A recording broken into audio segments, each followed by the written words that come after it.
생명신의 땅에 살겠네. 길이 살겠네. 길이 살겠네.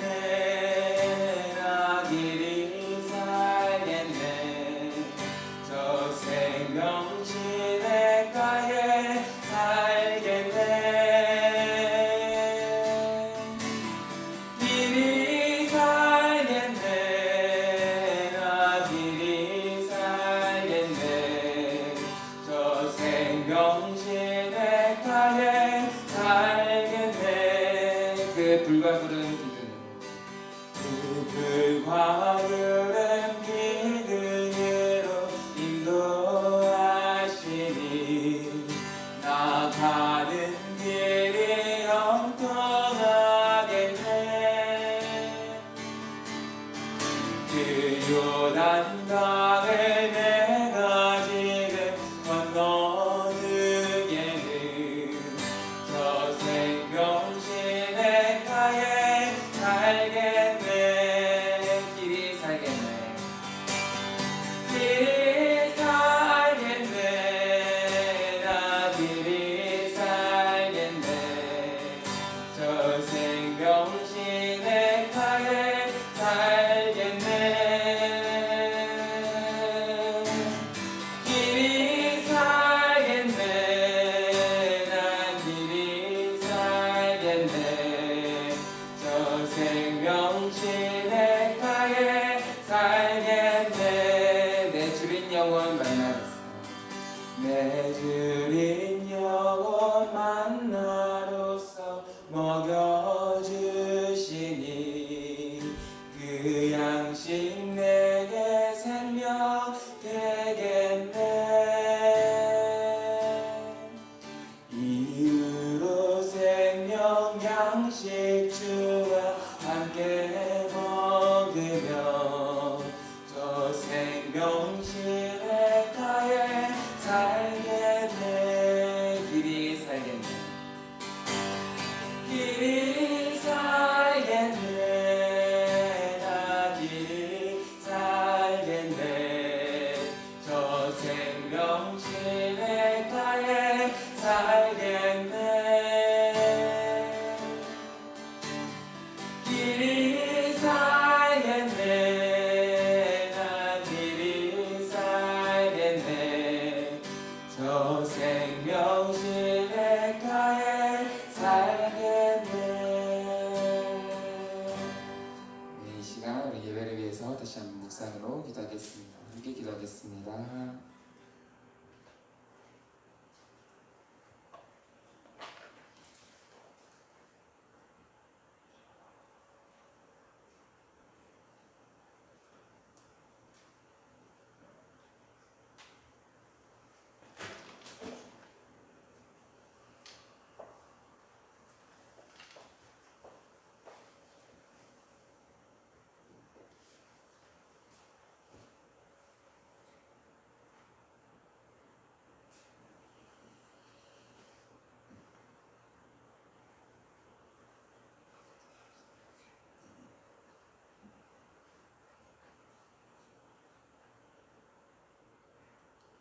주님을 찬양하라.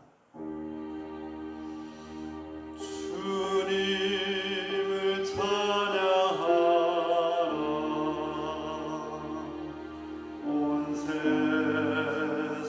세상이여 주님을 찬양하라. 온 세상이여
성령 강림호 12째 주일 예배이자 평화통일 주일 예배를 드립니다. 우리 주 예수 그리스도의 은혜와 하나님의 사랑과 성령의 교통하심이 여러분과 함께 하시기를 축복합니다. 주님께서 우리와 함께 하심을 믿고 다 함께 예배드립시다. 다 같이 죄의 고백을 합니다. 나는 내 죄를 주님께 아뢰며 내 잘못을 덮어두지 않고 털어놓습니다. 내가 주님께 거역한 나의 죄를 고백하오니 용서하여 주시옵소서. 아멘. 잠깐 1분 정도 묵상하겠습니다.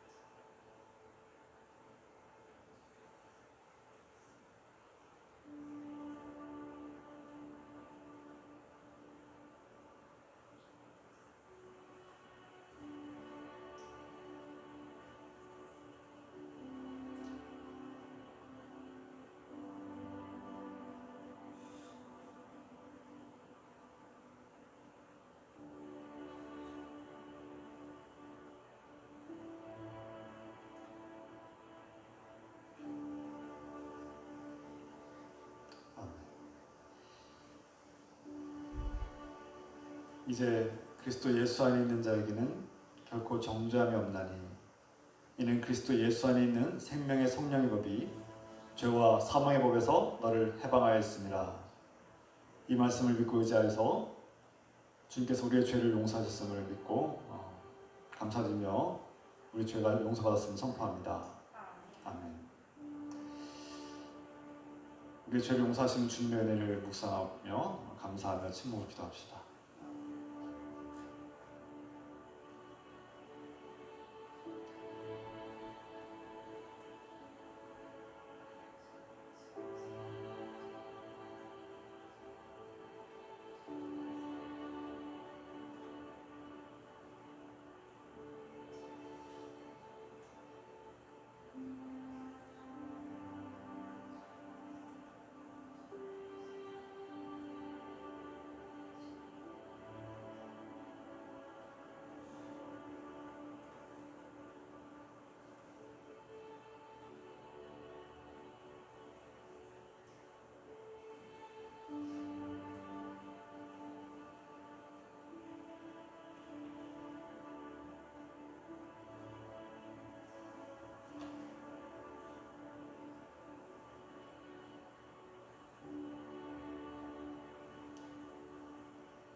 주님께서 가르치신 기도하겠습니다. 하늘에 계신 우리 아버지여, 이름이 거룩히 여김을 받으시오며 나라가 임하시오며 뜻이 하늘에서 이루어진 것 같이 땅에서도 이루어지이다. 오늘 우리에게 일용할 양식을 주시옵고 우리가 우리에게 죄 지은 자를 사하여 준 것 같이 우리 죄를 사하여 주시옵고 우리를 시험에 들게 하지 마시옵고 다만 악에서 구하시옵소서. 나라와 권세와 영광이 아버지께 영원히 있사옵나이다. 아멘. 우리 기도를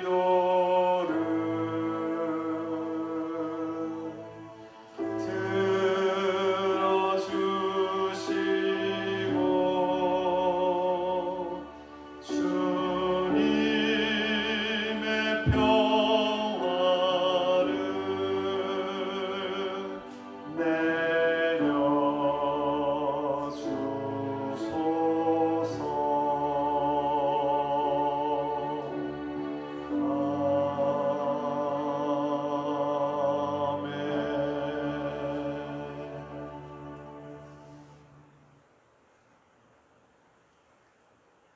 사도신경으로 신앙 고백드립니다.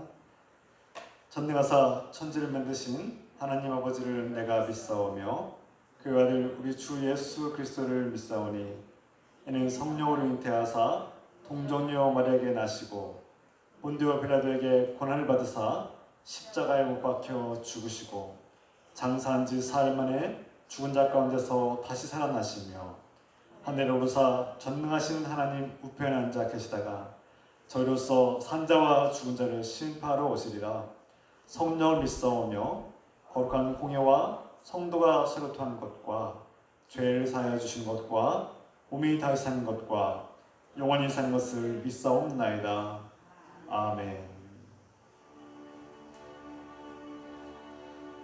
우리 기도를 들어주시고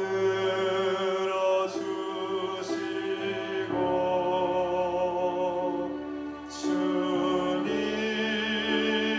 평화를 내려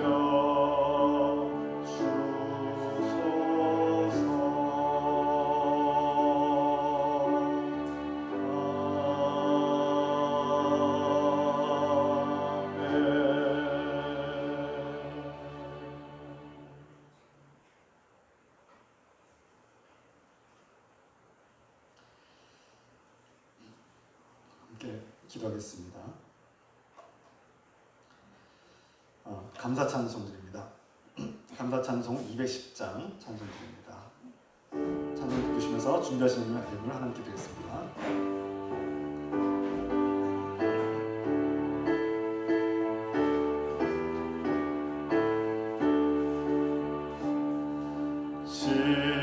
시온성과 같은 교회 그의 영광 한없다. 허락하신 말씀대로 주가 친히 세웠다.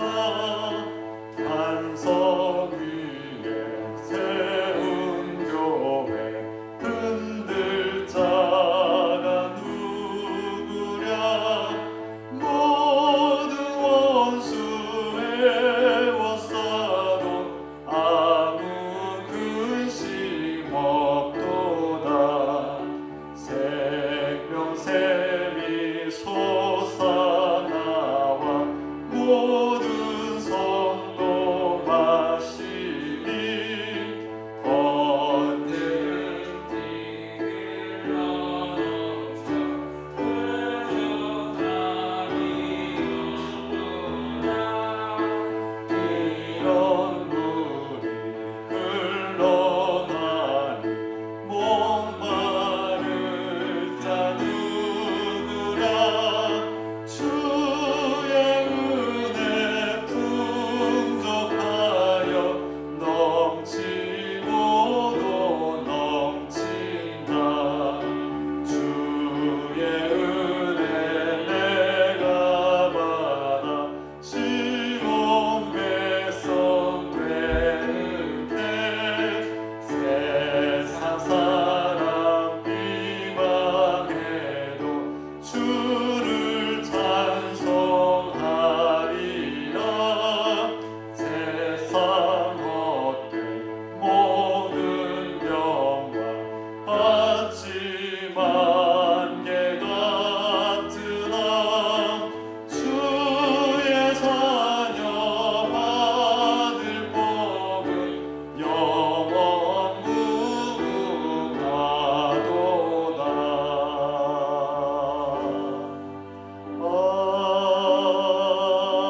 아멘.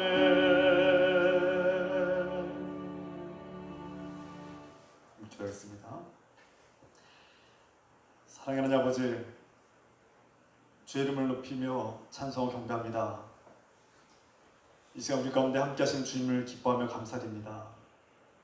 주님의 영 성령께서 우리와 함께 하셔서 우리의 마음을 받으시고 우리가 주님 안에서 우리의 생각과 마음을 지켜주시고 돌봐주셔서 사랑하는 아버지, 코로나19 상황 속에서 여러 가지 어려움이 있지만 이렇게 예배드릴 수 있음에 기뻐하고 감사드립니다.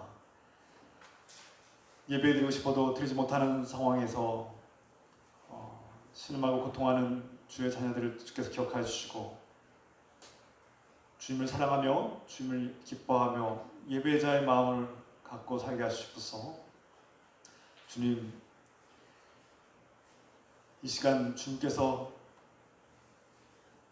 우리의 모든 죄악과 허물을 용서해 주시고 십자가의 은혜를 베푸셔서 우리를 구원하시며 부활의 소망을 얻게 하시고 하나님 나라에 살게 하시면 감사드립니다. 하나님 나라는 죽으면 가는 그런 곳이 아니라 이미 예수 그리스도 안에서 시작되었고 예수 그리스도를 믿는 자, 성령이 함께하는 자는 이미 이전 것이 다 지나가고 새로운 세상이 시작되었음을 깨닫게 하시고 지금 이 땅에서 하나님 나라가 시작되었음을 깨닫고 믿음으로 바라보게 하시며 믿는 자는 믿음으로 구원받지만 그 행함으로 하나님께서 기쁘게 하심을 하나님께서 기뻐하시는 삶이 될 것을 믿습니다. 행함이 없는 믿음은 죽은 것이라고 했습니다. 주님, 이제 예수 그리스도를 믿고 주 예수 그리스도를 본받고 하나님 나라를 위해서 선한 사역에 동참하며 일상에서의 고난을 이겨내고 어떤 고통도 이겨내고 인내하며 부활의 소망을 가지고 승리하는 복된 자녀들로 살게 하옵소서. 사랑하는 아버지, 우리에게 하나님 나라를 값없이 열어주시고 값없이 주신 주님, 우리를 하나님 나라의 자녀로 삼아주시고 이 땅에서 하나님 나라를 누리게 하시고 맛보게 하시고 경험하게 하시는 주의 은혜와 사랑에 감사드립니다. 하나님 아버지, 우리가 가는 곳마다 예수 그리스도의 영광이 나타나고 주님을 높여드리며 하나님 나라가 열매 맺게 하여 주시고 하나님 나라가 더욱 확장되고 왕성해지시도록 축복하여 주옵소서. 우리의 삶의 터전과 가정과 직장과 우리가 거하는 모든 곳에서 하나님의 기쁨이 나타나고 날마다 구원받는 자들이 더하게 하시고 우리를 통해서 일하시는 주님을 발견하게 하시며 우리가 가는 곳마다 어둠이 물러가고 사탄의 세력이 물러가고 하나님의 나라가 승리하는 역사가 예수 그리스도를 통해서 일어나게 축복하여 주소서. 그리하여 병든 자가 나음을 얻게 하시고 마음의 상처 입은 자들이 치유되게 하시며 고통받고 억압당한 자들이 자유와 해방을 얻게 하시고 소외되고 외로운 자들에게 위로와 소망을 줄 수 있는 복된 사람들로 살게 하여 주시옵소서. 하루하루 하나님 나라를 위해서 최선을 다하되 지치지 않게 하시고 인내하고 또 살아갈 용기와 희망을 주시옵소서. 주님, 오늘도 주님께 감사하며 예물을 드립니다. 우리의 11조를 우리의 주현금을 기쁘게 받아주시고 축복하여 주시옵소서. 우리가 드리는 예물이 하나님 나라와 영광을 위해서 쓰임받는 복된 예물 되게 하시고 예물 통해서 주님의 교회가 든든히 서고 이곳에서 하나님 나라가 펼쳐지며 가난한 자를 섬기고 주님의 사람들을 돌보고 섬기는 일에 복되게 쓰게 하소서. 이 땅에 가난하고 연약한 자들에게 우리가 손을 내밀고 그들을 위로하고 격려하고 주님께로 인도하고 하나님 나라로 초대할 수 있도록 하나님 인도하시고 축복하시옵소서. 주님께서 세우신 늘 깊은 교회가 하나님 나라를 이루게 하시고 예수 그리스도 안에서 사랑으로 섬기며 서로를 용납하며 서로 믿음으로 바라보고 헌신하며 수고하며 부활의 소망을 가지고 하나님 나라에 대한 소망을 가지고 서로를 기뻐하며 서로를 돕고 지원하고 격려하며 한마음 한뜻이 되게 하시고 하나님 나라가 우리를 통해서 확장되고 왕성하게 펼칠 수 있도록 축복하여 주소서. 이 모든 것을 주님께 하려며 오늘도 주의 종이 주의 말씀을 전할 때 진리와 사랑으로 가득하게 하시며 하나님 나라가 펼쳐지게 하시고 하나님 나라의 소망을 발견하게 하시며 이 땅에서 수고하고 애쓰고 지치고 고단한 우리 영혼을 깨끗하게 또 위로하여 주시고 힘주시고 능력 주셔서 잘 이겨낼 수 있도록 주께서 축복하여 주시옵소서. 이 모든 것을 예수 그리스도 이름으로 감사드리며 기도드립니다. 아멘.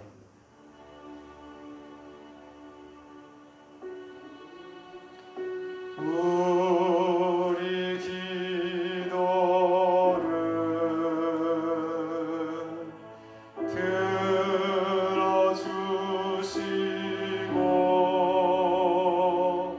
주님의 평화를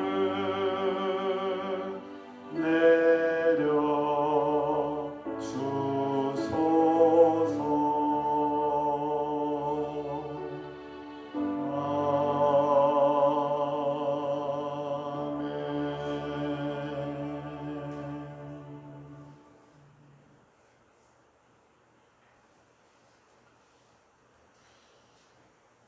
주님 이름으로 환영하고 축복합니다. 환영합니다. 축복합니다. 주 이름으로 사랑합니다. 서로 인사합시다.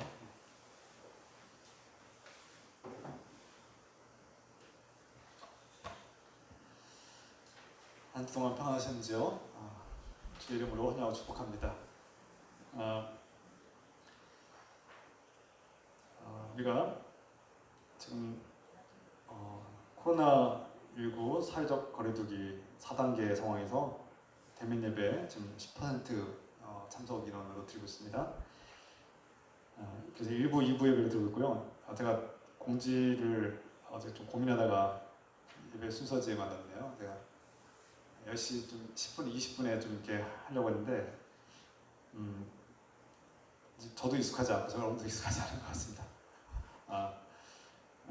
좀 이해해 주시고 우리가 좀 일찍 예배 드릴 때 여러분 양해해 주시기 바랍니다. 1부와 2부 예배에 있으니까 여러분 상황이 여의치 않은 분들 2부 예배에 또 참석하셔도 좋습니다. 가능하면 자기가 정해진 그 예배에 참석하시면 좋겠습니다. 떼제 기도회가 당분간은 쉬고요. 다음 주부터 아마 시작될 가능성이 큽니다. 다음 주부터는 다시 기도회를 재개하려고 합니다. 담임 목사 휴가 내일부터 토요일까지 이번 주 중에 그렇게 휴가를 다니겠습니다. 코로나 상황에서 제가 뭐 함부로 다닐 수 없고 이렇게 조심해서 그렇게 휴가를 다니겠습니다. 가족들을 좀 방문하고 그렇게 하겠습니다. 여러분들 혹시 전할 소식 있으면 말씀해 주셨고요. 없으면 곧바로 하나님 말씀 함께 보겠습니다. 다 같이 일어나셔서 하나님 말씀 읽겠습니다. 마태복음 12장 22절부터 30절까지 말씀. 마태 12장 22절부터 30절까지 한 절씩 교독하여 읽겠습니다. 그때 귀신 들려 눈 멀고 말 못하는 사람을 데리고 왔거늘 예수께서 고쳐주심에 그 말 못하는 사람이 말하며 보게 된지라. 우리가 다 놀라야겠네. 이는 다윗의 자손이니. 바리새인들은 듣고 이르되 이가 귀신의 왕 바알세불을 힘입지 않고는 귀신을 쫓아내지 못하느니라 하거늘 스스로 분쟁하는 나라마다 황폐해질 것이요 스스로 분쟁하는 동네나 집마다 서지 못하리라. 만일 사탄이 사탄을 쫓아내면 스스로 분쟁하는 것이니 그리하고야 어떻게 그의 나라가 서겠느냐.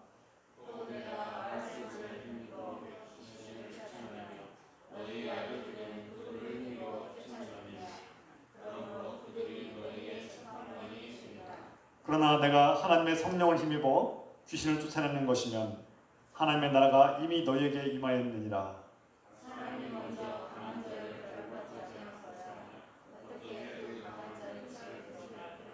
그 세간을 강탈하겠느냐. 결박하는 소리야. 함께 있습니다. 나와 함께 아니하는 자는 나를 반대하는 자요 나와 함께 모으지 아니하는 자는 해치는 자니라. 아멘. 자리 앉으시기 바랍니다.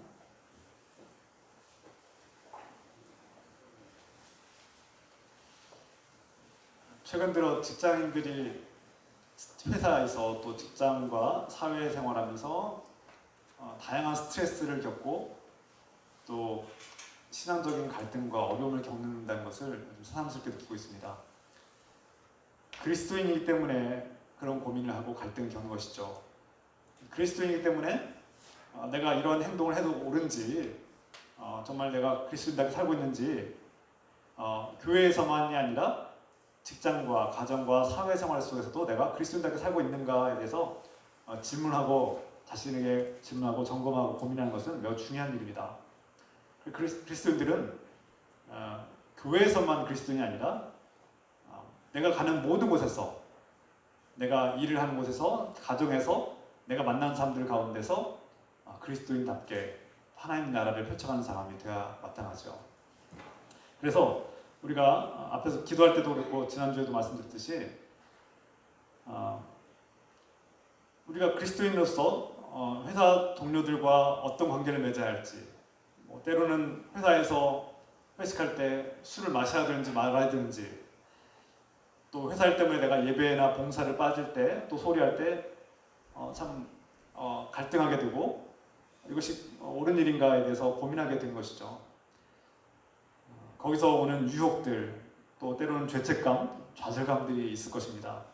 내가 예배드리고 싶은데 회사가 늦게 끝나고, 내가 좀 더 예배를 드리고 기도에 참석하고 싶은데 내 생활 상황과 여건들이 나를 도와주지 않을 때 우리는 때로는 내가 신앙생활을 제대로 못하고 있는 것 같은 그런 죄책감이 들 수도 있고, 또 때로는 내가 이 회사가 우선인가 아니면 신앙이 우선인가라는 그런 고민과 갈등을 할 수도 있을 것입니다.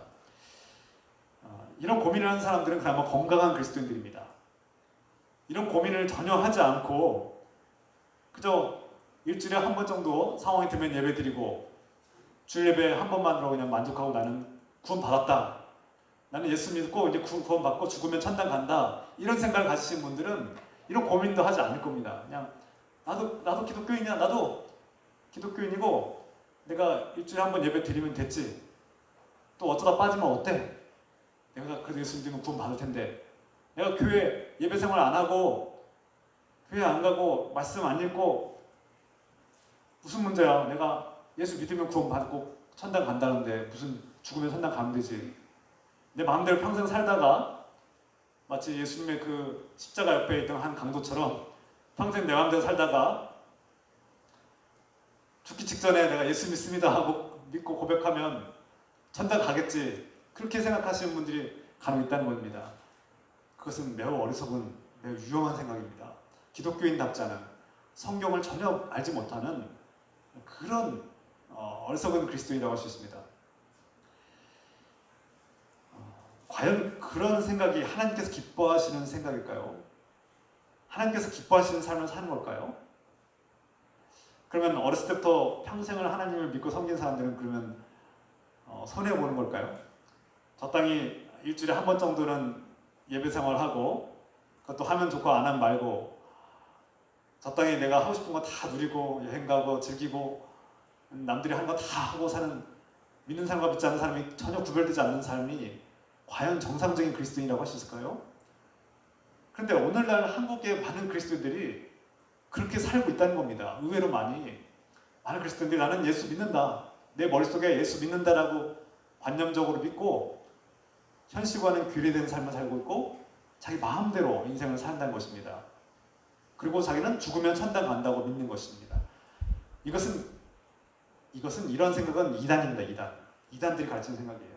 저기 뭐 구원파라든지 이단들이 가르치는 생각. 너 구원 받았냐? 구원 몇 월 며칠 몇 시 받았냐? 너 구원 받았으면 이제 끝났다, 네 마음대로 인생 살아도 된다는 식으로 가르치는 삶과 그러면 구원 받았으면 빨리 죽어야 되는 거 아닙니까? 예수 믿고 구원 받았으면 몇 월 며칠 몇 시에 구원 받았으면 빨리 죽어야죠, 천당 가려면. 하나님께서 왜 우리를 이 땅에 살게 하십니까? 그리스도인들에게 도덕적인 책임감과 윤리적인 삶은 무엇입니까? 이건 중요한 일입니다. 앞에서 말씀드린 것처럼 죽으면 천당 간다는 생각은 이단들이 가르치는 생각입니다. 기독교적인 생각이 아닙니다. 이건 성경적인 삶이 아니고 성경적인 가르침도 아닙니다. 그건 복음도 아닙니다. 잘못된 복음, 반쪽짜리 복음이라고 하시죠. 물론 우리가 예수 그리스도를 통해서, 예수 그리스도의 십자가 은혜를 통해서 우리의 죄가 용서받았고 예수 그리스도의 은혜로 값없이 구원의 약속을 받았는데, 그렇다고 해서 우리가 이제 믿고 죽으면 구원받는다, 믿으면 근데 죽으면 천당 간다는 생각은 매우 잘못된. 그래서 야고보서는 행함이 없는 믿음은 죽은 것이다 이렇게 선포합니다. 너희가 믿는다고 하면서 믿음으로 행하지 않는 삶을 산다면 죽은 것이다. 그런 믿음이 아니다라고 선포하는 것이죠. 무서운 말씀입니다. 제가 항상 우리가 우리의 도덕적인 노력과 우리 도덕적인 선한 어떤 노력으로 구원받는 것은 잘못된 생각이다. 우리의 노력으로 구원받는 것이 아니라 하나님의 은혜로 구원받는 사실을 늘 눈에 강조했습니다. 그것이 복음이라고 말씀드렸는데 이것을 오해한 나머지 잘못해 생각하면 내가 행하지 않아도 내가 믿음으로 살지 않아도 그냥 죽으면 천당 간다는 생각 때문에 이 삶을 내 마음대로 살아도 된다고 자기 중심적인 내 인생은 내 마음대로 살아도 된다는 생각을 갖는다면 그것은 또 다른 자기를 숭배하는 자기 우상을 숭배하는 삶을 나갈 수 있습니다. 그것은 하나님이 중심인 삶이 아닙니다. 앞에서 말씀드린 것처럼 어떤 측면에서 내가 회사 동료들과 회식을 할 때 뭐 술을 마시느냐 마느냐 회사 일 때문에 예배를 빠지느냐 마느냐 이런 어떤 갈등과 이런 문제들에 대한 고민들이 어떤 사람들에게는 정말 사소한 문제일 수도 있습니다. 근데 또 어떤 사람에게는 이 신앙적인 고민을 하는 사람들은 이 문제가 이 자신의 생기가 달려있고 또 신앙에 결부되어 있기 때문에 매우 중대한 문제일 수 있습니다. 그런데 여기에 정답은 없습니다. 모든 문제와 상황에서 일관되게 적용되는 정답은 없다는 겁니다. 사람마다 다 다양한 케이스, 다양한 상황과 다양한 경험 속에서 어떤 때는 꼭 그렇게 해야 된다, 어떤 때는 안 해야 된다 이렇게 정답이 있으면 좋겠죠. 네, 없습니다. 인생에 정답은 없습니다. 다양하고 복잡한 사회에서 정답을 말하기는 어렵지만 적어도 그리스도인들에게는 그런 성경적인 원리와 기준이 있다는 겁니다. 일상생활에서 또 회사나 직장, 사회생활에서 이런 윤리적인 고민들, 도덕적인 고민들을 해야 되는 거죠. 책임감을 가지고 그리스도인은 어떠한 책임과 어떠한 도덕적 책임과 윤리적인 삶을 살아야 되는지 고민해야 됩니다. 동시에 사소한 문제들, 모든 문제, 일상생활의 모든 문제를 영적인 문제다, 믿음의 문제다, 넌 믿음이 없어서 그렇게 행하는 거라고 이렇게 비난해서는 안 됩니다. 물론 우리의 삶이 영적인 세계와 관련되어 있지만 모든 걸 다 영적으로 평가하고 판단하는 것도 위험한 것이죠. 그럼 어떻게 해야 됩니까? 우리가 우리 마음을 돌아보고 점검해야 되는데요. 우리의 생각과 마음이 어디로 향해 있느냐? 우리가 하나님을 향해 있는가? 아니면 자기 중심을 향해서 나를 숭배하고 내 마음대로 살고자 하는 내 욕망에 집중해 돼 있는가? 우리 마음이 어디를 향해 있는가를 보는 것이 가장 중요한 것입니다. 아까 앞에서 말씀드린 것처럼 회사 동료들과 술을 마시느냐 안 마시느냐 그 문제로 고민하고 골똘하고 마시면 죄책감을 가지고 안 마시면 내가 의롭다라고 이렇게 여기는 것이 아니라 어떻게 보면 그것은 부수적이고 부차적인 문제일 수 있습니다. 내가 왜 이것을 고민하고 있고 내가 내 마음과 생각이 어디로 향해 있는가를 점검하는 일이 가장 우선돼야 될 일입니다. 그래서 내 마음이 하나님을 향해서 하나님 나라를 향해서 가고 있고 내가 하나님 나라를 위해서 일하고 내가 하고 있는 이 모든 일들이 하나님 나라와 연결되어 있고 누군가를 섬기는 선한 일인 것을 깨달은 사람은 자신이 하는 모든 일들이 하나님과 연결되어 있고 하나님 나라의 일이라는 것을 깨닫고 자신이 하는 일들에 대해서 자부심과 보람과 기쁨을 누리게 될 것입니다. 그래서 우리 기독교의 정신으로 우리 직업을 바라볼 때 귀천이 없다는 것입니다. 모든 직업은 다른 사람들을 섬기는 일이기 때문에 선한 일이고 복된 일이고 귀한 일이죠. 세상에서는 천한 일과 높은 일, 그렇게 귀천과 고하를 이렇게 나누고 차별하지만 우리 그리스도인들에게서는 그렇지 않습니다. 그리스도인들이 하는 모든 일들은 여러분들이 건축 일을 하든 타일을 붙이든 청소를 하든 가정에서 가족을 섬기든 어떤 일을 하든 그 일은 누군가를 섬기는 복되고 선한 일이라는 것이죠. 그래서 우리의 마음이 하나님을 향해서 하나님 나라 일을 하고 있다는 생각과 마음을 가지고 한다면 우리가 무슨 일을 하든지 그 일은 복되고 선한 일입니다. 이런 마음을 가지고 일하는 사람들은 자부심이 생기고 세상에서 어떠한 비난과 손가락질을 하더라도 인내하고 기쁘게 할 수 있다는 것입니다.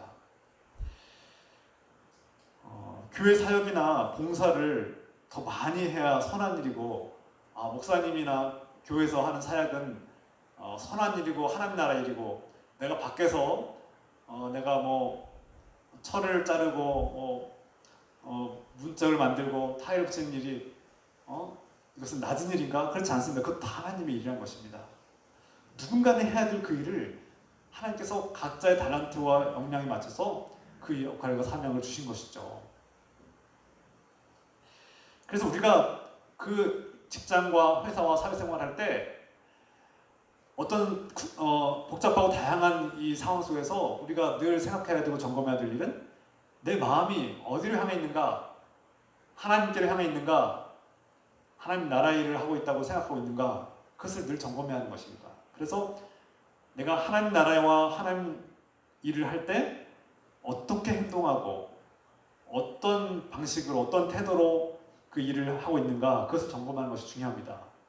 그 속에서 때로는 내가 정답이 없다고 했죠. 때로는 이렇게도 해보고 저렇게도 해보고 시행착오를 겪을 수 있습니다. 그러나 그런 고민들, 도덕적인 책임을 가지고 윤리적인 책임과 그런 노력들을 하는 것은 그리스도인답게 사는 중요한 첫걸음이라고 할 수 있는 것이죠. 그래서 여러분들이 가는 곳에서 내가 어떻게 일을 하고 내가 이 일을 했을 때 이것이 과연 하나님께서 기쁘게 받으실 일인가, 아니면 내가 하나님께서 미워하는 일을 하고 있는가, 이런 생각을 가지고 일을 하면 우리가 어떻게 가야 될지를 분명히 알게 될 것입니다. 그래서 여러분, 저도 가끔씩 일을 사역을 할 뿐만 아니라 어느 곳에 가든지 예수님이라면 어떻게 말했을까? 예수님이라면 어떻게 어떤 선택을 하셨을까?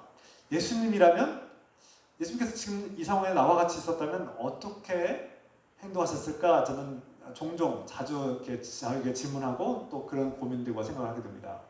여러분도 예수님이라면 이 상황에서 어떻게 행동하셨을까?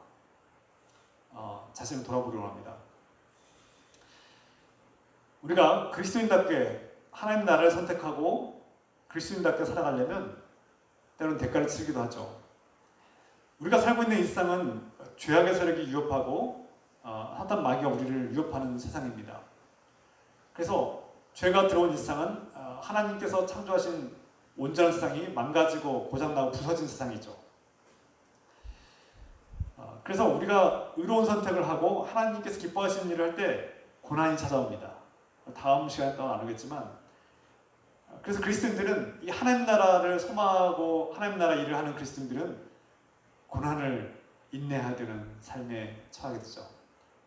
우리가 선한 일을 의로운 선택하면 손해를 보기도 하고 희생을 당하기도 하고 어려움을 겪기도 하는 것이죠. 그럼에도 불구하고 내가 살고 있는 이 세상에서 이미 하나님 나라가 시작되었고 이미 예수 그리스도 안에서 새로운 세상이 시작되었음을 깨달은 사람은 어떤 것을 선택하겠습니까? 이미 죄와 죽음으로 멸망되고 고장나고 끝나버릴 멸망당할 세상을 선택하겠습니까? 아니면 예수 안에서 시작된 새로운 세상, 영원한 생명이 있는 세상, 하나님 나라를 선택하겠습니까? 우리는 이미 하나님 나라를 선택했고 그 하나님 나라가 그 어떠한 대가를 치르더라도 그 하나님 나라가 우리에게 더 큰 영원한 가치가 있음을 우리는 깨달은 사람들이죠. 그것을 믿음으로 바라보고 그 하나님 나라의 일을 선택한 사람들로 살아가기를 간절히 합니다. 두 번째, 오늘 말씀에서 이 땅에 오신 예수님은 병든 자, 또 장애를 가진 사람들, 또 불치병으로 고통받는 사람들을 고쳐주셨고 또 악령에 시달리고 억압받는 사람들을 해방시켜주시고 자유주셨습니다. 악령이 떠나가게 하고 그 질병이 치유되죠. 그리고 소외되고 억눌리고 억압당한 사람들, 정죄당한 사람들에게 하나님께서 의로운 자리로 옮겨주시고 그들을 기쁘게 위로해 주시고 소망을 주셨습니다. 예수님의 사역을 본 많은 백성들 중에 많은 사람들은 예수님을 메시아가 아닌가 하고 예수님을 추종하는 세력도 있었고, 반면에 예수님의 사역을 사사건건 비난하고 또 미워하고 시기하고 질투하면서 예수님을 이단으로 내몰기도 하고 위험인물로 그렇게 내몰고 매장시키기도 하고, 반역자로 결국은 예수님을 이스라엘의 반역자, 신성모독죄를 지은 자, 또 로마의 반역자로 이렇게 내몰아서 예수님을 처형시키는 세력도 있었습니다. 바로 바리새인들을 비롯한 유대인들, 유대 지도자들, 유대 지도자들과 바리새인들, 그 당시의 지도자들은 바리새인들이었고 기득권자들이었죠. 예수님께서 안식일에 병을 낫게 하고 병든 자를 고쳐줬다는 이유로 예수님을 신랄하게 비난하고 비방했습니다. 오늘 본문의 말씀에서도, 오늘 마태복음 12장 22절 말씀에서도 예수님께서 악령에 사로잡힌 자가 앞을 보지도 못하고 말도 하지 못하게 됐다. 이 귀신 들린 자, 악령에 사로잡힌 자가 앞을 보지 못하고 말을 못하자 예수님께서 그를 치유하셨다는 것입니다. 악령이 떠나가자 앞을 보게 되고 말을 하게 됐다는 것입니다. 여러분, 악령은 우리가 진리를 보지 못하게 만듭니다. 악령은 우리에게 진실을 말하지 못하게 만듭니다. 네가 진실을 말하면 너 잘릴 거야. 네가 진실을 말하면 너는 왕따 당할 거야. 네가 진실을 말하면 네가 큰 경제적 손해를 볼 거야. 너는 망할지도 몰라. 이렇게 협박한다는 것이죠. 이 세상은 끊임없이 여러 가지 정치적 프레임이나 경제 논리나 사회적 악의 구조, 사회적 구조학 때문에 우리가 제대로 된 진리를 바라보지 못하도록 만듭니다. 악령에 시달리면 육체적인 눈과 육체적인 입이 제 기능을 상실할 수도 있지만 영적인 눈과 영적인 입, 그래서 진리와 진실을 말하지 못하도록 막는, 보지 못하게 하는 이런 일들이 펼쳐진 것이죠. 그래서 하나님의 심판은 꼭 죽어서 받는 것이 아니라 이미 이곳에서 하나님이 아닌 다른 것들을 숭배하는 자, 자기를 숭배하고 또 세상의 우상들을 따라가는 자는 이미 악령에 사로잡혀서 진리를 보지 못하고 진리를 들어도 듣지 못하고 깨닫지 못하고 진실을 말하지 못하는 삶을 살게 된 것이죠. 이미 심판을 받은 것이라고 할 수 있습니다. 예수께서 그 악령에 얽매인 자를 치유하시고 회복시키자 바리새인들과 유대 지도자들은 예수님을 향해서 그가 바알세불의 힘을 입어 귀신을 쫓아내는 자다 이렇게 비난합니다. 아주 끔찍한 모독이죠. 이게 얼마나 큰 모독입니까? 하나님의 아들에게 그가 저 사탄 마귀의 영이 들어서 사탄 마귀의 힘을 빌어서 이 귀신을 쫓아낸다고 말하는 것입니다. 마귀 대장, 마귀 중에서도 대장 마귀의 귀신이 들려서 그가 미쳤다, 정상인이 아닌 미친 자다, 그가 지금 하나님 행세하고 그가 귀신들 쫓아내는 것은 하나님의 능력이 아니라 마귀의 능력으로 하는 것이다라고 비난한 것입니다. 정말 심각하고 끔찍한 모독과 비난입니다. 인격적 모독이죠. 너는 예수님 향해서 너는 귀신 들린 자고 미친 사람이야 라고 완전히 사회적으로 매장시키려고 했던 것이죠. 바리새인들과 유대 지도자들도 자신의 기득권이라는 우상에 눈이 멀어서 진리를 보지 못하고 하나님을 바라보지 못하는 눈이 어두운 자들이 되었고, 육신의 눈은 볼지 모르지만 그들은 맹거하고 또 그들은 입이 있지만 진실을 말하지 못하는 어리석은 악령에 사로잡힌 자라고 할 수 있습니다. 여러분, 하나님이 아닌 우상을 숭배하는 자신의 기득권과 권력과 자신 율법주의라는 그런 프레임에 갇힌 자들은 결국은 진리를 외면하고 하나님의 아들을 죽이는 데 앞장서게 된 것이죠.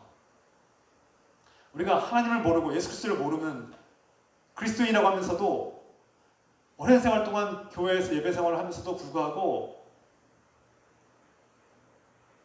이런 진리를 보지 못하고 진리 듣지도 못하고 말하지도 못하는 사람들, 이것은 죽은 믿음, 그래서 끊임없이 죄악을 행하고 예수 그리스도를 십자가에 못 박는 일을 반복하게 되는 것이죠. 너무나 끔찍하고 비참한 일입니다. 예수님을 하나님의 아들로 믿지는 못할 망정, 또 그의 선한 일을 칭찬해 주지 못할 망정, 그를 귀신 들린 악마, 대장 악마 바알세불의 귀신 들린 자, 그 바알세불을 힘입어서 귀신 쫓아낸 자라는 그런 모욕을 하는 것이죠. 참 끔찍한 일입니다. 이것이 우리가 살고 있는 이 세상의 현실이라고 할 수 있습니다. 많은 사람들은 물론 한국 교회가 하나님을 알지 못하고 예수 그리스도를 온전히 알지 못하고 온전한 복음을 온전히 이해하지 못해서 반쪽짜리 복음을 붙들고 값싼 믿음을 선포하면서 교인들이 어린아이와 같은 수준의 아기와 같은 수준에 머물게 하고, 그래서 결국 사회로부터 온갖 비난을 받는 것도 현실입니다. 그러나 동시에 우리 그리스도인들이 하나님의 말씀을 가지고 하나님 나라를 위해서 살고 선한 일을 하더라도 악령에 사로잡힌 우상에 사로잡혀서 우상을 따르는 사람들은 하나님의 사람들을 보고도 미친 사람이다, 귀신 들린 사람이다, 저 사람 제정신이 아니냐라고 비난할 수 있다는 겁니다. 여러분, 예수님도 이 땅에 오셔서 거룩하고 선한 일을 하셨음에도 불구하고 귀신 들린 자, 미친 사람, 제정신이 아니냐라고 이렇게 비난을 받았는데 우리는 오죽하겠습니까? 여러분들이 예수 그리스도 이름으로 선한 일을 하다가 봉변을 당하기도 하고 비난을 받고 미친 사람이라는 비난을 받을지라도 그것을 이상하게 여기지 마십시오. 예수님도 당하셨는데 우리라고 당하지 않겠습니까? 이 세계는 사탄 마귀가 죽음의 권세로 불법 점유하고 있는 세상이고, 그래서 고장나고 오염되고 왜곡된 세상입니다. 이것을 우리가 늘 생각해야 합니다. 우리가 살고 있는 세상은 우리가 눈에 보이지 않는 구조악이 있고, 또 사람의 악한 이기적인 죄악과 본성이 있고, 끊임없이 죄악이 우리를 위협합니다. 그래서 우리는 영적 싸움이 있다고 사도 바울이 선포하고 있죠.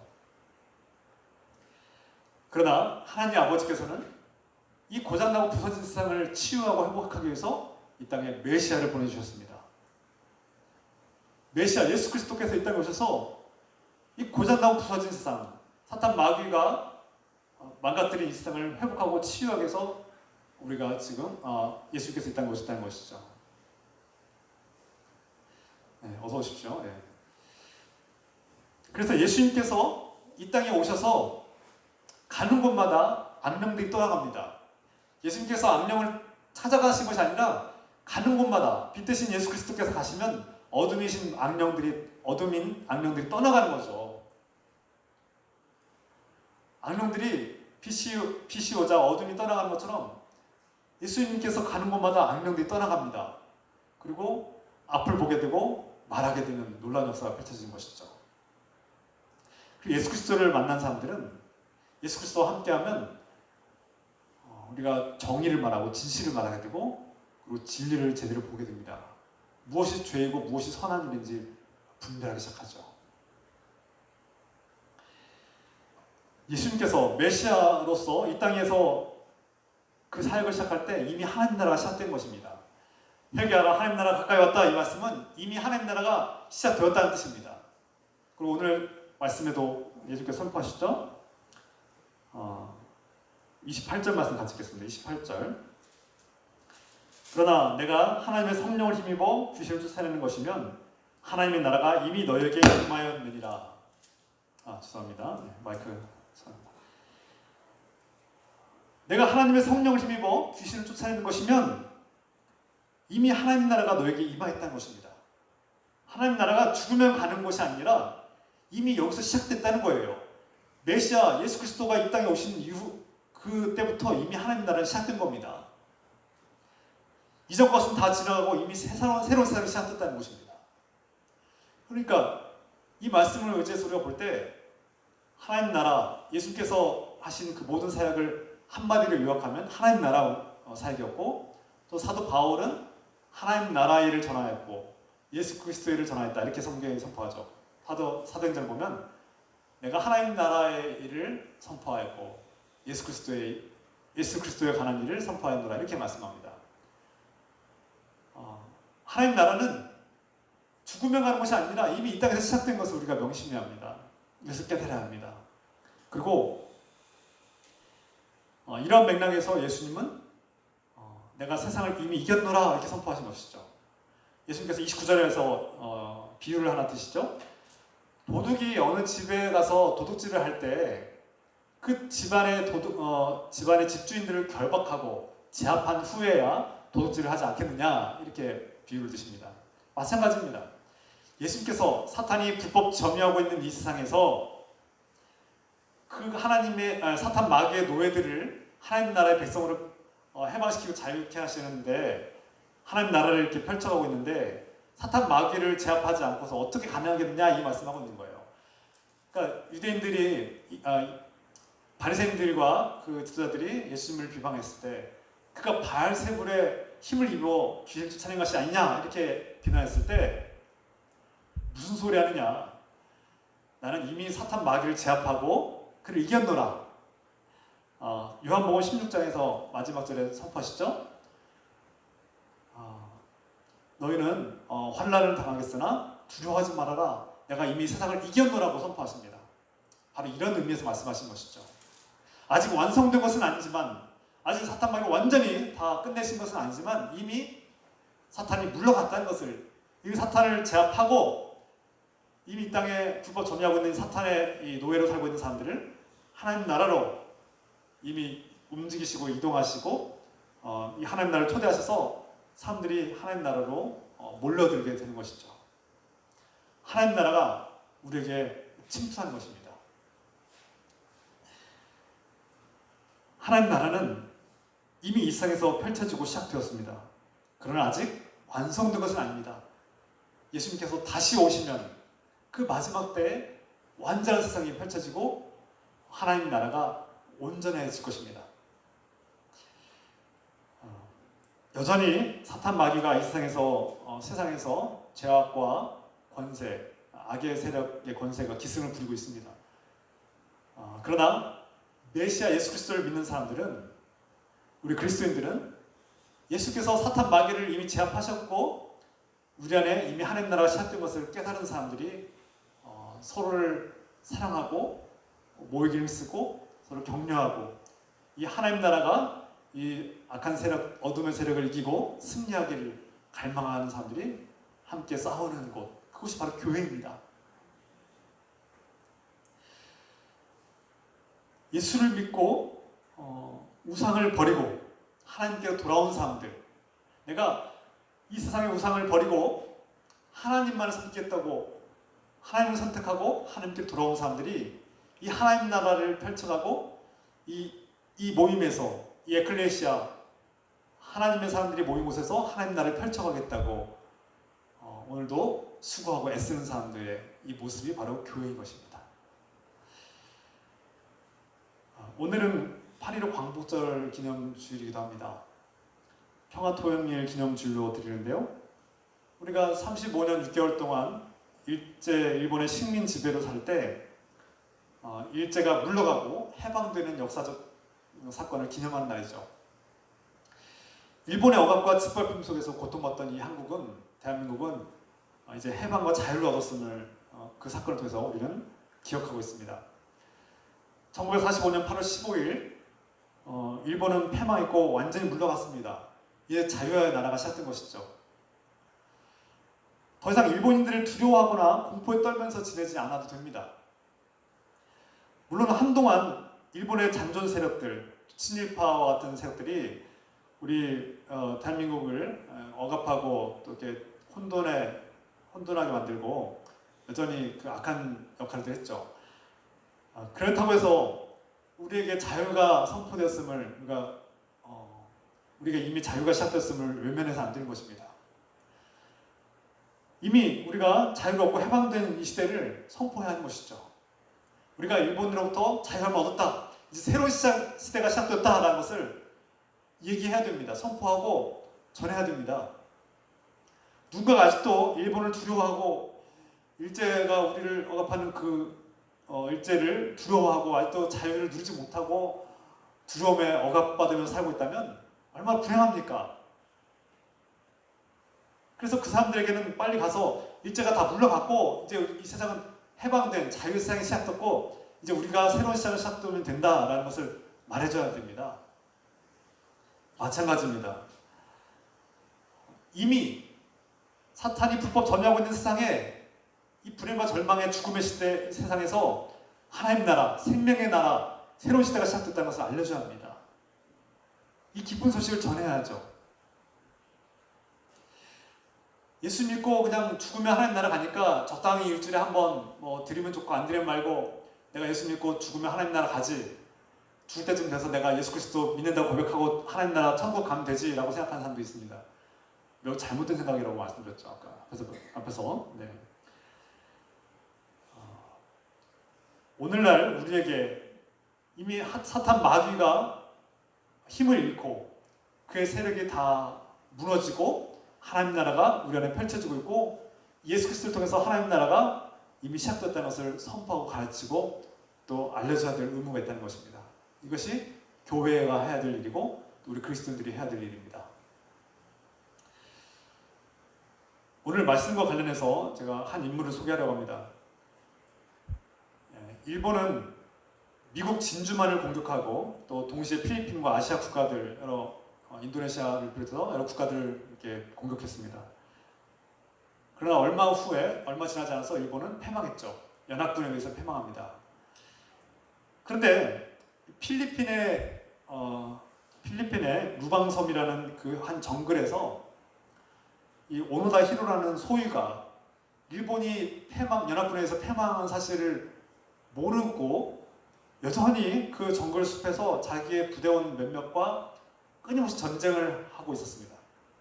이 오노다 히로라는 사람은 이 필리핀 루방섬에서 숲속에 순회하면서 필리핀인들을 30명이나 죽였고 또 100명 가까이 다치게 했다고 합니다. 전쟁이 이미 끝났고 일본은 다 물러갔고 패망했습니다. 그리고 패전국이 되었고 연합군이 승리했는데도 불구하고 이 오노다 히로는 그것을 인정하지 않았던 거죠. 연합군이 그 숲속에다 전단지를 뿌리고 또 여러 방송을 통해서 이미 전쟁은 끝났다. 연합군이 승리했고 일본은 패망했다는 것을 알렸지만 이 오노다 히로는 끝까지 인정하지 않고 이것은 연합군이 우리를 속이려는 계략이다. 이렇게 믿고 무려 29년이나 그의 동료들이 다 죽어감에도 불구하고 29년 동안, 근 30년 동안을 그 필리핀 루방섬 숲속에 숨어서 혼자서 전쟁을 치는 것입니다. 여전히 총을 들고 칼을 들고 근처에 오는 사람들을 죽이고 또 약탈을 하면서 그 근처에 사는 원주민들을 죽인 것이죠. 나중에 이 일본에서 그의 친구들과 부대원들이 그를 불쌍히 여겨서 오노다 히로를 찾아가서 심지어 가족들, 그의 형제들이 찾아가서 오노다야 돌아와라. 이제 전쟁은 끝났다. 전쟁은 끝났고 이제 새로운 이제 시대가 시작되었다라고 얘기했음에도 불구하고 그는 끝까지 거부했다는 겁니다. 그 뒤로 또 여러 번 그를 설득하는 일이 있었는데 결국 29년이 지난 후에야 극적으로 주변 사람들과 또 일본 정부가 보낸 그 자신의 직속 상관이 명령서를 들고 항복 명령서를 전달해준 뒤에서야 자신이 항복 명령서를 가지고 필리핀 대통령에게 가서 자기가 항복했다는 것을 인정받고 그제서야 일본으로 귀국하게 됩니다. 그가 일본으로 귀국했을 때, 일본 고향으로 돌아갔을 때 그의 어머니가 오노다야 고생했다. 정말 고생했다. 살아서 돌아와서 고맙다. 이렇게 얘기하는데 일본의 사람들과 또 특히 극우 세력들이 야, 오노다 히로야말로 사무라이의 정신을 가진 진정한 일본인이다라고 막 그를 극찬합니다. 그런데 여러분 이게 정상입니까? 정상적인 사람이 볼 때 그가 정상인입니까? 전쟁이 끝났음에도 불구하고 이 전쟁이 끝났으면 물론 일본의 입장에서는 참 불행한 일이고 절망적인 일이겠지만 자신들이 졌으니까 그러나 전쟁이 끝났다는 이 진실을 외면하고 끝까지 30년 가까이 전쟁을 치르고 혼자서 그 숲속에서 가족들을 외면하고 나라에서 보낸 사람들 다 외면한 채 그 전쟁이 끝났다는 사실을 인정하지 않고 거부하고 혼자서 30년 가까이 20대 청년이 50대, 52세가 되기까지 그 수많은 젊은 시절을 그 숲속에서 허송세월한 거 아닙니까? 얼마나 어리석은 일입니까? 일본의 패망한 소식을 고의적으로 무시하고 고집스럽게 버텨온 삶, 그 오노다 히로의 삶은 정말 비참하고 어리석고 공허한 삶이죠. 자신의 인생의 30년을 다 그 숲속에서 전쟁의 지옥이라는 지옥 같은 전쟁 속에서, 전쟁이라는 게 1, 2년만 해도 참 끔찍한 일이고 사람을 죽인다는 일이 얼마나 고통스러운 일입니까? 그 일을 2, 3년도 아니고 30년 동안 혼자서 이미 끝난 전쟁을 치른 거 아닙니까? 얼마나 어리석고 비참하고 미련한 인생입니까? 저는 이 사람을 보면서 자신의 신념이 옳은지 그른지를 분별할 줄 모르고 잘못된 신념을 고집스럽게 우기고 진실을 외면하는 사람, 그 사람은 정말 불행한 사람이라는 것을 깨닫게 됩니다. 하나님 나라가 이미 시작됐다는 말씀을 듣고도, 이미 예수 그리스도를 통해서 하나님 나라가 너희 안에 펼쳐졌다는 사실을 듣고도 아니야, 나는 이 세상이 나는 진실이야라고 끝까지 고집스럽게 주장하고 우기고 하나님 나라를 외면한다면 오노다 히로와 같은 똑같이 어리석고 미련한 사람 되지 않겠습니까? 진리를 외면하고 진실을 외면하고 끝까지 자기 고집을 부리고 나는 이 숲속 이 정글에서 나는 전쟁을 치를 거야라고 고집 부리는 오노다 히로와 같은 사람은 불행한 사람입니다. 어리석은 사람입니다. 그 숲속에서 이미 끝난 전쟁을 혼자서 끝까지 치르는 그 어리석은 사람, 영적으로 바라볼 때 오늘날에도 오노다 히로와 같은 사람들이 얼마나 많습니까? 오늘 말씀 마무리합니다. 이제 하나님께서 보내주시겠다고 약속하신 그 메시아가 이 사탄 마귀를 제압하고 고장나고 부서진 이 세상을 고치시고 회복시키고 새로운 나라, 생명의 나라, 구원의 나라로 우리를 초대하십니다. 우리는 이 초대를 받은 사람들이고 이미 하나님 나라의 자녀로 우리는 부름받고 이미 이 땅에서 시작된 하나님 나라의 일꾼으로 살고 있습니다. 아버지께서 아들에게 물려주신 그 나라, 메시아가 이 땅에서 시작한 새로운 나라, 그 나라가 우리 안에 임했습니다. 그 나라는 그냥 예수 믿고 죽으면 가는 곳이 아닙니다. 그래서 저 땅이 어쩌다 한 번씩 예배 드리고 내가 예수 믿으면 죽으면 천국 가겠지라는 막연한 생각을 가지면 안 됩니다. 그것은 성경하고 전혀 다른 생각이라고 했습니다. 우리가 이미 기쁜 소식을 들었음에도 불구하고 앞에서 말씀드린 오노다 히로처럼 그 기쁜 소식을 거부하고 끝까지 거부하고 고집을 부리고 인생을 살아간다면 그는 어리석고 헛된 인생을 살게 될 것입니다. 반면 예수 그리스도 안에서 믿고 기쁘게 믿음으로 받아들인 사람들은 이 하나님 나라의 놀라운 기쁨과 영광을 누리게 될 것입니다.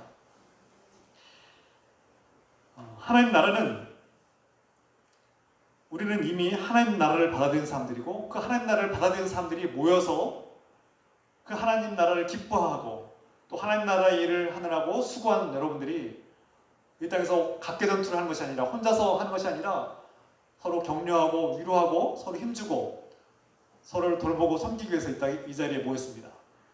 그래서 우리는 이 모임을 귀중하게 여기고 이 모임을 사랑하고 이 모임에서 우리는 힘을 얻고 서로 위로하고 격려를 받습니다. 하나님 나라의 일을 하느라 하나님 나라의 사람답게 살려고 노력하고 애쓰고 또 수고하느라 고생한 여러분들에게 이 모임, 에클레시아, 이 그리스도인들의 모임이 위로의 모임, 동지 같은 그 격려의 모임, 공감에 드는 모임, 서로를 용납하고 사랑해서 하나가 되고 서로의 연약함을 돕고 섬김으로써 그 구원의 길을 완성하고 하나님 나라의 일을 더 온전히 감당할 수 있도록 서로 힘을 주고 격려하는 이 모임이 바로 교회가 되기로 합니다. 늘기쁨 교회가 바로 이러한 교회가 되어서 사랑으로 섬기고 한마음 한뜻이 되어서 하나님 나라의 일을 감당하겠다고 더 다짐하고 결심하고 또 내일도 한 걸음 한 걸음 전진해 나가고 가정에서, 직장에서, 사회에서 내가 하나님 나라 일을 감당하고 선한 영향력을 끼치는, 선한 열매를 맺는 그런 삶을 살겠다고 결단하는 그런 예배가 되길 소망합니다. 그래서 물론 일주일 동안 우리가 고달프고 또 찌들고 때로는 여러 가지 우리의 허물과 연약함들을 고백하고 그것이 씻겨지는 그런 정화의 시간도 있겠지만, 그보다 나아가서 내가 하나님 나라의 소망을 가지고 용기를 가지고 이 세상에서 내가 사탄 마귀가 지배하는 이 세상에서 싸울 때 때로는 손해와 어려움과 고난을 당할지라도 그것을 각오하겠다는 결단의 마음으로 전진해 나가는, 그렇게 용사로 살아가기를 우리 주 예수 그리스도의 이름으로 축원합니다. 기도합시다. 찬양합시다. 우리 찬양합니다. 주의 말씀, 삶의 등불이요. 주의 말씀, 삶의 등불이요.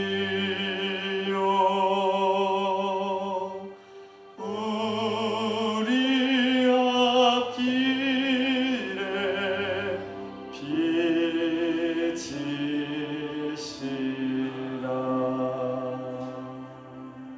주의 말씀, 삶의 등불이요.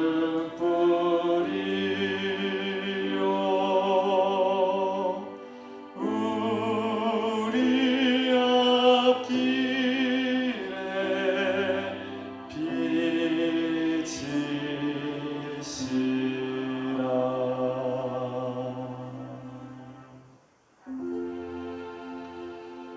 사랑의 나눔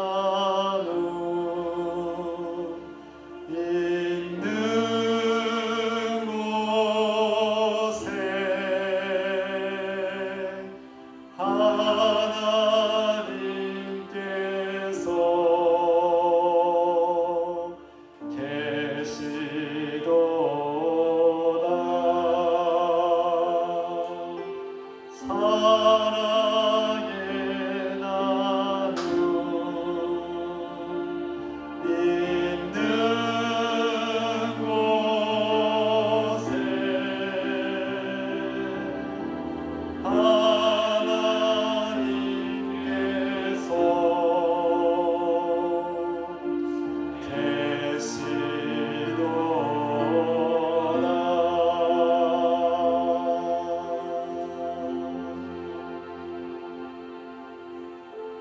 오늘 말씀을 붙들고 이 말씀 깨닫고 이 말씀을 실천하며 살아가는 저와 여러분들에게 소망합니다.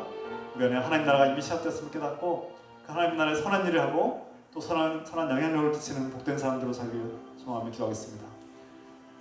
주여, 오늘 말씀 깨닫게 하시고서 이 말씀대로 실천하며 살게 하시고 이미 우리 안에 하나님 나라가 시작되었다는 말씀을 깨닫게 하시고서 하나님 나라의 선한 열매를 맺는 사람들로, 하나님 나라의 사람들로 그리스도인답게 살아가시도록 때로는 도덕적인 윤리적인 책임과 의식을 가지고 사람들에게 칭찬받는 삶, 많은 사람들에게 유익이 되는 삶 되게 하시고 우리가 하나님 나라 일을 위하여 또 하나님 나라를 일을 하면서 때로는 지치고 고난을 받고 고통을 당할지라도 이겨낼 수 있는 힘과 지혜와 능력을 더하시옵소서. 주님, 주여 우리의 생각과 마음을 인도하시고 결단하고 다짐하게 하시고 우리가 소망을 가지고 이 땅에서 용감하게 하나님 나라를 위해서 살 수 있도록 축복하시옵소서. 하나님 아버지, 주님, 이 땅에 이미 시작된 하나님 나라를 우리가 깨닫게 하시고 그 하나님 나라를 누리며 기뻐하며 즐거워하며 살게 축복하여 주시옵소서. 하나님 아버지 감사합니다. 주님께 감사합니다.